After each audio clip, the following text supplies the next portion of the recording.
안녕하세요. 50년 넘게 진료실에서 어르신들을 만나온 내과 의사 지영호입니다. 올해로 87세가 됐지만 아직도 하루에 한 번은 진료를 봅니다. 오랜 세월 수만 명의 환자를 돌보며 깨달은 것이 있습니다. 건강은 거창한 것이 아니라 작은 습관에서 비롯된다는 사실입니다. 특히 우리 나이가 들수록 일상의 작은 행동 하나가 생사를 가르는 경우가 많아집니다. 지난달에도 안타까운 일이 있었습니다. 매일 아침 공원에서 만나던 우리 동네 할아버지 세 분이 갑자기 병원에 실려 오셨어요. 모두 식사 후에 잘못된 한 가지 행동 때문이었습니다. 그중 한 분은 다시는 일어나지 못하셨어요. 일상에서 무심코 하는 행동이 이토록 치명적일 수 있다니 의사인 저도 가슴이 아팠습니다. 더욱 안타까운 것은 이런 비극이 아주 간단한 정보 하나만 알았더라도 예방할 수 있었다는 점입니다. 제가 오늘 알려드릴 내용은 여러분의 인생 후반 10년, 20년을 완전히 바꿀 수 있는 지식입니다. 이 영상은 끝까지 보셔야 완전한 정보를 얻을 수 있습니다. 그리고 부탁드립니다. 이 내용을 주변 어르신들과 꼭 공유해 주세요. 한 분의 관심이 여러 생명을 구할 수 있습니다. 특히 혼자 사시는 어르신들에게는 이 정보가 더욱 소중합니다. 그분들은 위급 상황에서 즉시 도움을 받기 어려울 수 있기 때문이죠. 저는 그날 밤 잠을 이루지 못했습니다. 만약 제가 미리 알려드렸더라면 이런 생각이 머릿속에서 떠나지 않았어요. 50년간 진료실에서 환자를 만나며 쌓은 경험이 진료실 안에만 머물러서는 안 된다고 생각했습니다. 그래서 오늘 여러분께 말씀드립니다. 식사 후 30분, 이 시간만 잘 지키면 병원 침대 대신 공원 산책을 계속하실 수 있습니다. 이 짧은 시간 동안의 행동이 여러분의 건강과 생명을 좌우할 수 있다는 사실, 이제부터 자세히 설명해 드리겠습니다. 제 환자 중에 79세 김순자 할머니라는 분이 계셨어요. 평생 건강하게 사시던 분인데 식사만 하면 꼭 소파에 누워서 TV를 보셨죠. 밥 먹고 눕는 게 편해서요 하고 말씀하시곤 했습니다. 대부분의 어르신들이 그러시듯 김순자 할머니도 식후에 누워서 쉬는 것을 당연하게 여기셨어요. 사실 젊었을 때는 그래도 큰 문제가 없었다고 합니다. 하지만 나이가 들수록 우리 몸의 기능은 미묘하게 변화합니다. 특히 소화기관과 심혈관계에 많은 변화가 생기죠. 그러던 어느 날 김순자 할머니가 갑작스러운 가슴 통증과 어지럼증으로 응급실에 오셨어요. 얼굴은 창백하고 식은땀을 흘리고 있었습니다. 처음에는 심장마비를 의심했지만 자세히 진찰해보니 위산이 식도로 역류하면서 심장까지 부담을 준 상태였습니다. 위산 역류가 심장 근처에 신경을 자극해 마치 심장 발작과 비슷한 증상을 일으킨 것이죠. 다행히 그때는 큰일 없이 퇴원하셨지만 그 후로도 비슷한 증상이 계속됐어요. 할머니는 약을 먹어도 속 쓰림과 가슴 통증이 자주 찾아왔습니다.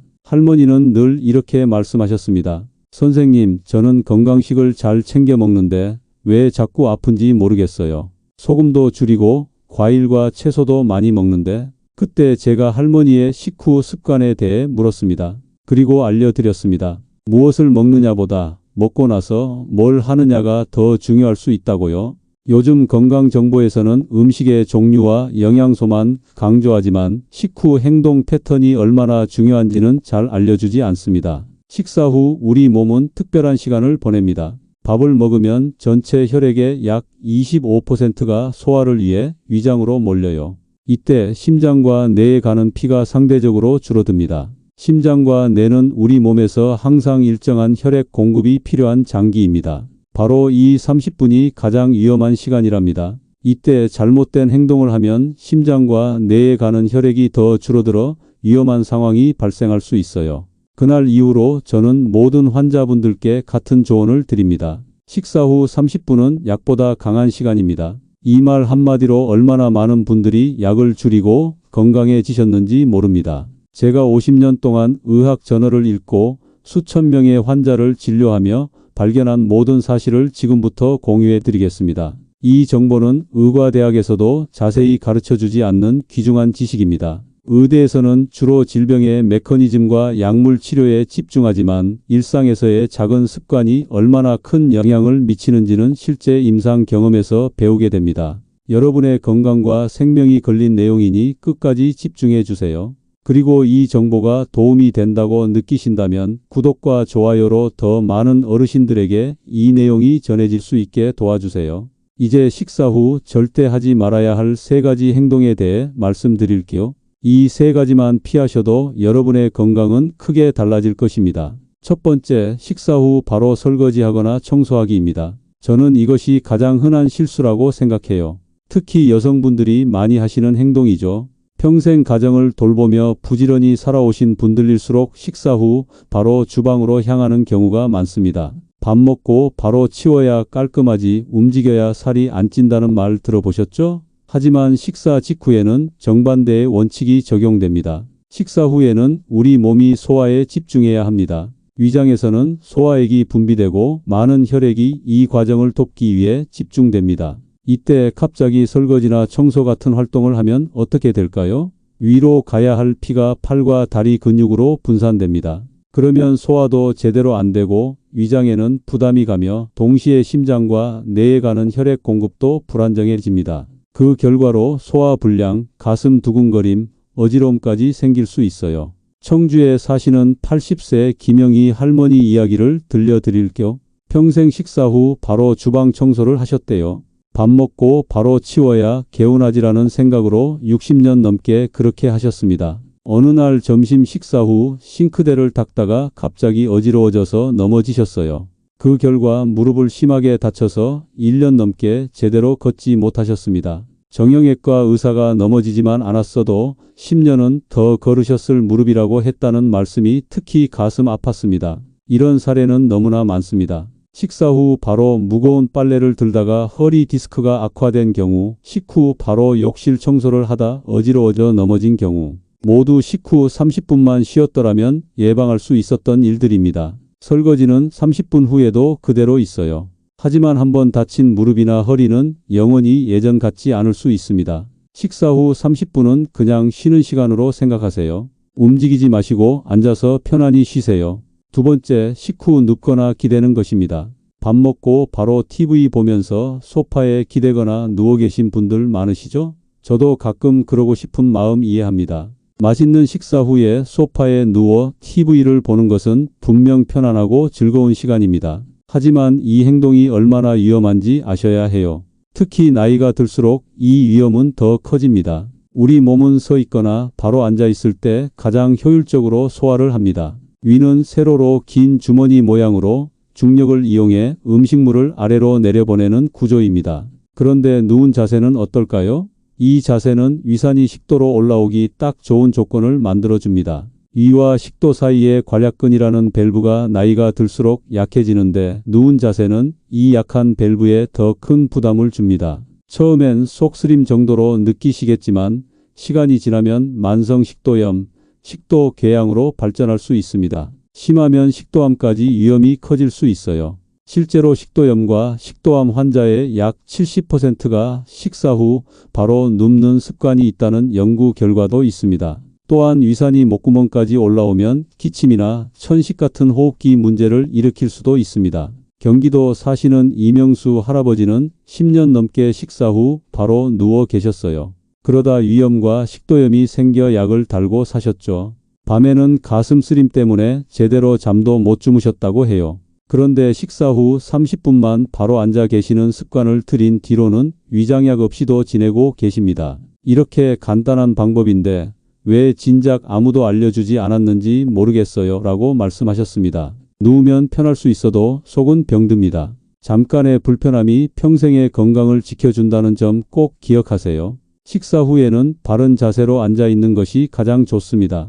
허리를 펴고 약간 앞으로 기울인 자세가 이상적이에요. 이 자세가 위장의 소화 활동을 가장 잘 도와주고 위산 역류도 방지합니다. 세 번째, 식후 약 바로 복용하기입니다. 약은 밥 먹고 먹어야 한다는 말 많이 들어보셨죠? 이 말은 절반만 맞습니다. 일부 약은 공복에 먹으면 위장 자극이 심해 식후에 먹는 것이 좋습니다. 하지만 식후 바로 먹는 것과 식후 30분 뒤에 먹는 것은 큰 차이가 있습니다. 특히 고혈압약, 심장약, 당뇨약 같은 중요한 약물은 더욱 그렇습니다. 식사 직후에는 앞서 말씀드린 대로 소화를 위해 위장으로 피가 몰립니다. 이때 약을 복용하면 어떻게 될까요? 먼저 약물 흡수율이 변합니다. 위장에 음식물이 가득 차 있는 상태에서는 약이 음식물과 섞여 흡수가 고르지 않을 수 있어요.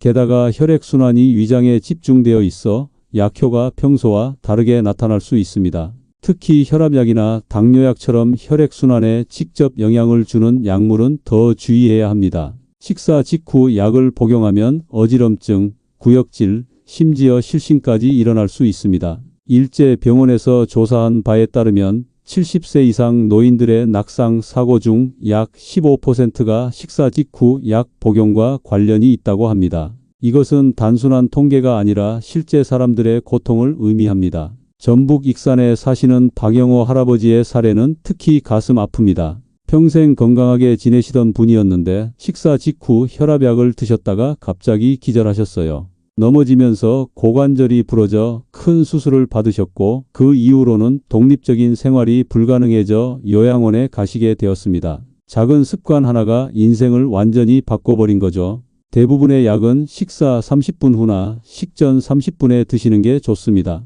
식전이나 식후 언제 복용하는 것이 좋은지는 약의 종류에 따라 다릅니다. 정확한 복용 시간은 담당 의사나 약사에게 꼭 물어보세요. 특히 여러 가지 약을 동시에 복용하는 경우 각 약마다 최적의 복용 시간이 다를 수 있습니다. 약봉지에 적힌 식후 30분이라는 지시가 단순한 권고가 아니라 안전을 위한 중요한 지침임을 기억하세요. 이제 식사 후 꼭 해야 할 건강한 습관들을 알려드리겠습니다. 이 방법들을 따르시면 건강하게 오래 사실 수 있어요. 건강한 습관 역시 피해야 할 습관만큼 중요합니다. 좋은 것을 하고 나쁜 것을 피하는 두 가지가 모두 갖춰질 때 진정한 건강을 유지할 수 있습니다. 첫 번째, 식후 10분 후 미지근한 물 한 잔 마시기입니다. 너무 차가운 물은 위장을 놀라게 하고 소화 효소의 활동을 방해합니다. 반면 미지근한 물 한 컵은 소화를 돕고 속을 편안하게 해줘요. 체온과 비슷한 온도의 물이 가장 이상적입니다. 이때 물을 한 번에 들이키지 말고 천천히 조금씩 마시는 것이 좋습니다. 물은 음식물을 부드럽게 하고 소화액의 흐름을 원활하게 해줍니다. 대전에 사시는 박철수 할아버지는 평생 속쓰림으로 고생하셨는데 식후 미지근한 물을 마시기 시작한 후로는 속쓰림이 완전히 없어졌대요. 45년간 매일 속쓰림 약을 복용하셨는데 이 간단한 습관 하나로 약을 끊으셨습니다. 이런 간단한 방법이 있었는데 왜 진작 몰랐을까요? 하고 말씀하시더라고요. 정말 간단하지만 효과적인 방법입니다. 특히 소화가 잘 안 되는 노년기에는 더욱 중요한 습관이에요. 물 마시기가 좋은 이유는 또 있습니다. 나이가 들면 갈증을 느끼는 능력이 둔화되어 자신도 모르게 탈수 상태가 되는 경우가 많습니다. 식후에 규칙적으로 물을 마시는 습관은 적절한 수분 섭취를 도와줍니다. 수분이 부족하면 혈액이 걸쭉해져 심장에 부담을 주고 뇌의 기능도 저하될 수 있습니다. 실제로 경도 탈수 상태만으로도 인지 기능이 약 15% 감소한다는 연구 결과도 있습니다. 두 번째, 30분 후 천천히 걷기입니다. 밥 먹고 바로 걷는 건 위험하지만 30분 지나고 나서 천천히 10에서 15분 정도 걷는 건 정말 좋습니다. 이때 걷기는 운동이 아니라 소화를 돕는 활동으로 생각하세요. 숨이 찰 정도로 빠르게 걷는 것이 아니라 편안한 속도로 천천히 걷는 것이 중요합니다. 이런 가벼운 활동은 소화를 돕고 혈당을 안정시키며 심혈관 건강에도 도움이 됩니다. 인천에 사시는 정영수 할아버지는 식사 후 30분 뒤에 집 주변을 한 바퀴 도는 습관을 들이셨어요. 약 15분 정도 소요되는 거리였습니다. 그랬더니 당뇨약 용량이 절반으로 줄고 체중도 5kg나 빠졌대요.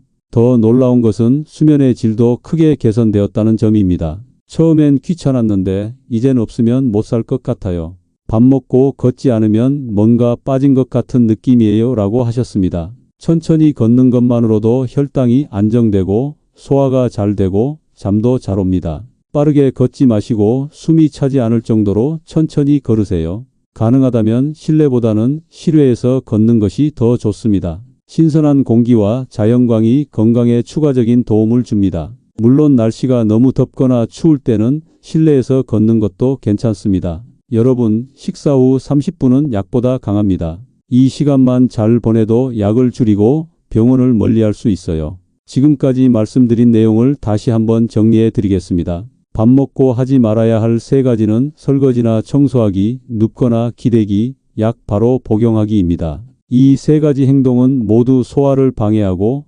심장과 뇌에 가는 혈액 공급을 불안정하게 만들어 위험한 상황을 초래할 수 있습니다. 특히 나이가 들수록 이런 위험은 더 커집니다. 우리 몸의 자연 회복력이 약해지기 때문이죠. 꼭 해야 할 두 가지는 미지근한 물 한 잔 마시기와 30분 후 천천히 걷기입니다. 이 두 가지 습관은 소화를 돕고 혈액순환을 개선하며 전반적인 건강 상태를 향상시킵니다. 또한 식사 직후에는 바른 자세로 앉아 있는 것이 가장 좋습니다. 여러분의 건강한 노후를 위해 이 부분을 깊이 이해하셔야 합니다. 바른 자세로 앉아 있는 것은 단순한 예절이 아니라 생명과 직결된 습관입니다. 허리를 곧게 펴고 약간 앞으로 기울인 자세가 가장 이상적입니다. 이 자세는 이와 장이 자연스러운 위치를 유지하도록 도와 소화기관이 최적의 상태로 작동하게 합니다. 여러분은 오늘부터 어떤 것부터 바꾸시겠어요? 아마 가장 쉬운 것부터 시작하는 게 좋을 겁니다. 어쩌면 식사 후 바로 누워 계시던 습관을 먼저 바꿔보세요. 혹은 식후 바로 설거지하던 습관을 30분 후로 미뤄보는 것은 어떨까요? 저는 의사로서 이 조언을 가장 먼저 드리고 싶었습니다. 작은 변화가 여러분의 큰 건강을 지켜줄 거예요. 제가 50년 의사 생활을 통해 깨달은 것은 건강은 거창한 것이 아니라 이런 작은 습관들에서 비롯된다는 것입니다. 특히 연세가 있으신 분들은 약에 의존하기보다 이런 생활 습관 개선이 더 효과적일 수 있습니다. 약은 증상을 일시적으로 완화할 뿐 근본적인 문제를 해결하진 못합니다. 서울의 한 대학병원 연구에 따르면 식후 30분 관리를 꾸준히 실천한 65세 이상 노인 그룹은 그렇지 않은 그룹보다 소화기 질환 발생률이 47% 낮았습니다. 이것은 단순한 통계가 아니라 실제 사람들의 건강과 생명이 달린 문제입니다. 이 내용이 여러분의 생명을 지키는 데 도움이 된다면 주변의 소중한 분들에게도 꼭 알려주세요. 지금까지 대부분의 건강 정보는 무엇을 먹어야 하는지에 집중되어 있었습니다. 하지만 제가 오늘 알려드린 것처럼 식사 후 어떻게 행동하느냐도 그만큼 중요합니다. 이 두 가지가 균형을 이룰 때 진정한 건강을 유지할 수 있습니다. 다음 영상에서는 혼자 사는 어르신을 위한 식사 후 응급상황 대처법을 알려드리겠습니다. 갑작스러운 가슴 통증이나 어지러움이 찾아왔을 때 어떻게 대응해야 하는지, 언제 119에 전화해야 하는지 등 생명을 지키는 중요한 정보를 공유하겠습니다. 그때도 꼭 보러 와주세요. 구독과 좋아요 버튼을 눌러주시면 더 많은 분들께 이 소중한 정보가 전해질 수 있습니다. 여러분의 건강을 진심으로 응원합니다. 오늘 배운 내용이 여러분의 일상에 작은 변화를 가져오길 바랍니다. 감사합니다.